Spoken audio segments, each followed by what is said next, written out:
उत्तर प्रदेश में आइए, कोई दिक्कत नहीं है।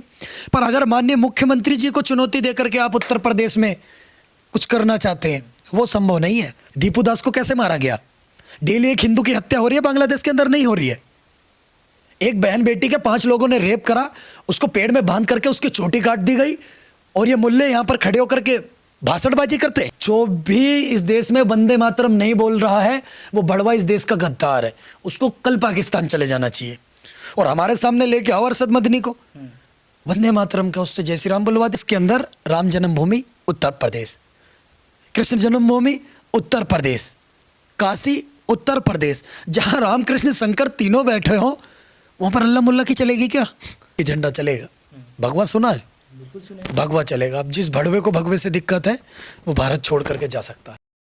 नमस्कार, मैं हूं अर्पित कुमार और आप देख रहे हैं बूम भारत। इस वक्त मौजूद है उत्तर प्रदेश में और हमारे साथ हिंदू प्रचारक कह लीजिए या अभी जो है वर्तमान में जो है राष्ट्रीय करनी सेना के जो है उत्तर प्रदेश के उपाध्यक्ष भी युवा मोर्चा के, हमारे साथ अभिषेक ठाकुर जी हैं। आइए जानते हैं कि एक बयान जो है वायरल हो रहा है, कह रहे हैं चुनौती दे रहे हैं, और सदुद्दीन ओवैसी के भाई है, कह रहे हैं कि योगी जी के सीधे कह रहे हैं कि हम यूपी बहुत जल्द आ रहे हैं, तो यूपी में आ रहे हैं। तो यूपी में स्वागत है, यूपी में कोई भी आ सकता है। उत्तर प्रदेश में किसी के आने में बैन नहीं है। हमने यूं नहीं लगा रखा कि यहाँ पे कुत्तों का आना मना है, कुत्ते आ सकते हैं। लेकिन आपका भी एक वीडियो वायरल हो रहा है। वफादार हूँ। अच्छा, बिल्कुल। आपका एक वीडियो वायरल हो रहा है इंस्टाग्राम पर, आप कह रहे हैं कि घुसने नहीं देंगे, मतलब चुनौती दे रहे हैं आप उनको। चुनौती ये है, धमकी समझनी पड़ेगी अकबरुद्दीन, ये आपको समझना पड़ेगा। लोमड़ी से मुंह के आपको इस बात को समझना पड़ेगा कि आप उत्तर प्रदेश में आइए, कोई दिक्कत नहीं है। पर अगर माननीय मुख्यमंत्री जी को चुनौती देकर के आप उत्तर प्रदेश में कुछ करना चाहते हैं, वो संभव नहीं है। उत्तर प्रदेश के 25 करोड़ प्रदेशवासियों के सर के ताज है माननीय मुख्यमंत्री जी। अगर आप उनको आए बाएं साएं बकोगे और सोचोगे उत्तर प्रदेश में आकर आप राजनीति करोगे, तो उत्तर प्रदेश में जगह नहीं है आपके लिए। इसके लिए तो फिर प्रशासन है, सब हर कोई है, लेकिन आप इनके लिए क्यों बोल रहे हैं? हमने कब कहा प्रशासन नहीं है? जब वो कहता है 2 करोड़ का दल्ला हैदराबाद से बैठ के बोलता है कि 15 मिनट के लिए पुलिस हटा लो, तो प्रशासन आता है बीच में? बताइए।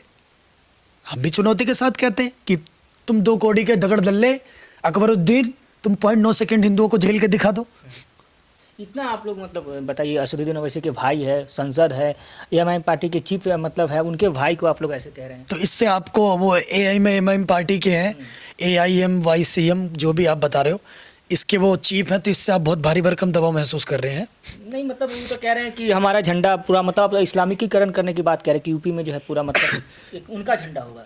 तो उत्तर प्रदेश के अंदर इस्लामीकरण के जो लोग सोच रहे हैं, उनसे मैं इतना ही कहना चाहूँ, उत्तर प्रदेश के अंदर राम जन्मभूमि उत्तर प्रदेश, कृष्ण जन्मभूमि उत्तर प्रदेश, काशी उत्तर प्रदेश, जहाँ राम कृष्ण शंकर तीनों बैठे हो, वहाँ पर अल्लाह मुल्ला की चलेगी क्या? कैसी बात कर रहे हो? आपको समझ से बाहर वाली बातें हैं। तो ये तो आपको खुद सोचना चाहिए। जहाँ राम कृष्ण शंकर तीनों मौजूद हो, अली के बाप बजरंग बली, खुद हनुमानगढ़ी अयोध्या में बैठे हो, फिर आपको सोचना का भी सही, यहाँ कोई इस्लामिक झंडा उंडा नहीं चलेगा। समझो, उत्तर प्रदेश में और पूरे देश में एक ही झंडा चलेगा। भगवा सुना है? बिल्कुल सुना। भगवा चलेगा। अब जिस भड़वे को भगवे से दिक्कत है, वो भारत छोड़ करके जा सकता है।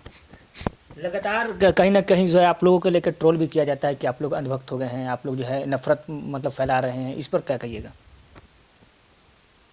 तो राहुल गांधी की तरह मोहब्बत की दुकान खोल लूं। मोहब्बत की कोई दुकान होती है? आपने सुना है? राहुल गांधी तो कहते हैं मोहब्बत की दुकान होती है। तो राहुल गांधी पैदा क्यों हुए? मोहब्बत की दुकान से खरीद लिए जाते। अजीब बात कर रहे हो साहब। हम नफरत फैला रहे हैं, ये कौन लोग बोल रहे हैं हम नफरत के फैला रहे हैं? जिनको हम पकड़ के मोर बना देते हैं, लव जिहाद करते हैं, जो गाय को काटने का काम करते हैं, जो इस देश के अंदर इस्लामीकरण की बात करते हैं, जो लोग गांड उठा के लाल किले पर ओला उबर बोल के फट जाते हैं, उनके लिए हम नफरत फैला रहे हैं।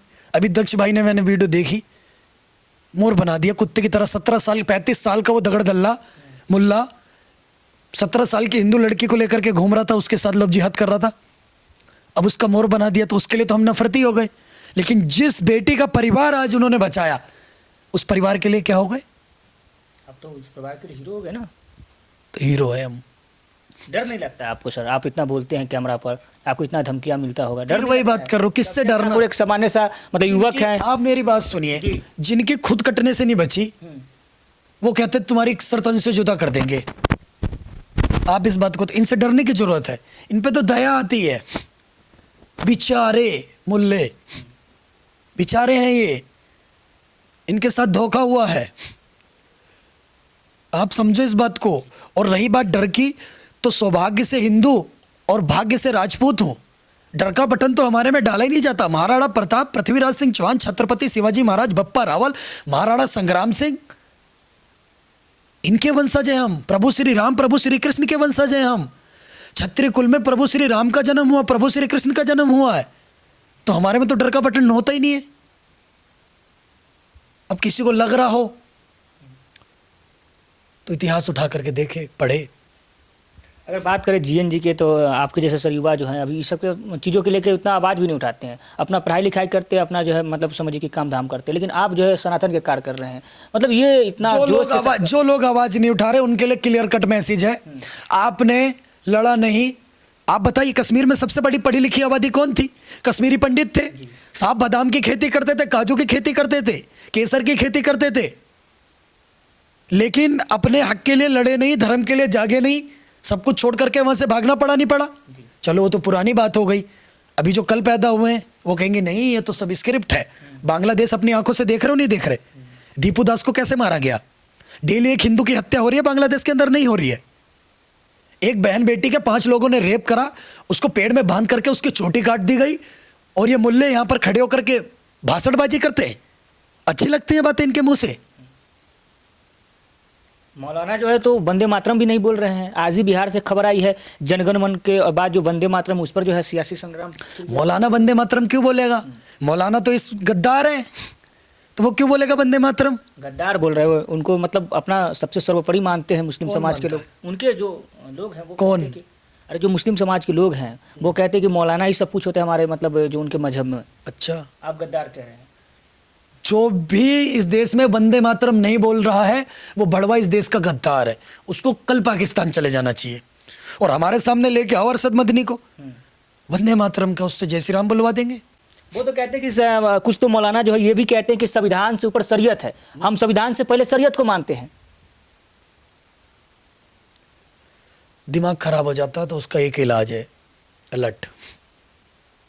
बरेली वालों से पूछो क्या ऊपर है, वो बताएंगे संविधान। और जहाँ नहीं बजे वो कहेंगे जो आप बता रहे, एक बार बजने दो फिर कहेंगे संविधान जय संविधान जय संविधान। आप जबरदस्ती बुलवाइएगा किसी से वंदे मातरम, भारत माता की जय बताइए? भारत देश में रह रहे हो, भारत देश का खा रहे हो, भारत देश के अंदर पैदा हुए, इसी मिट्टी में। मैं फिर कह रहा हूँ, जो इस तिरंगे को करना नमन छोड़ दे, उससे कह दो मेरा वतन छोड़ दे। और मजहब है प्यारा, जिस दल्ले को देश से पहले वो इस मिट्टी में होना दफन छोड़ दे। क्यों गड़ रहे हो भाई इस मिट्टी में? अगर वंदे मातरम नहीं बोल पा रहे यानी आपको डीएनए चेक कराने की जरूरत है। एक तरफ मोहम्मद दीपक हैं, एक तरफ अभिषेक ठाकुर है। लोग कह रहे हैं कि मोहम्मद दीपक इंसानियत के काम कर रहे हैं, उन्होंने बाबा को बचा के इंसानियत के एक बात बताइए, आज मोहम्मद दीपक आप सबको अच्छा लग रहा है। पहली बार इस दगड़ दल्ले चूतिए पे मैं टिप्पणी नहीं करना चाहता था, ना मैंने इस पर कोई वीडियो बनाई। मैं आपको सीधी सीधी एक बात बताना चाहता हूँ, हिंदुओं में तो मोहम्मद दीपक पैदा हो जा रहे हैं,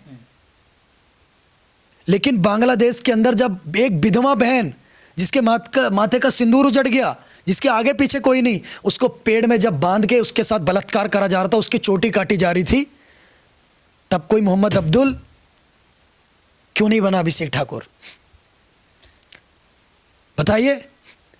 तब कोई रिजवान क्यों नहीं हिंदू बनकर के सामने आ गया कि ये मेरी बहन है?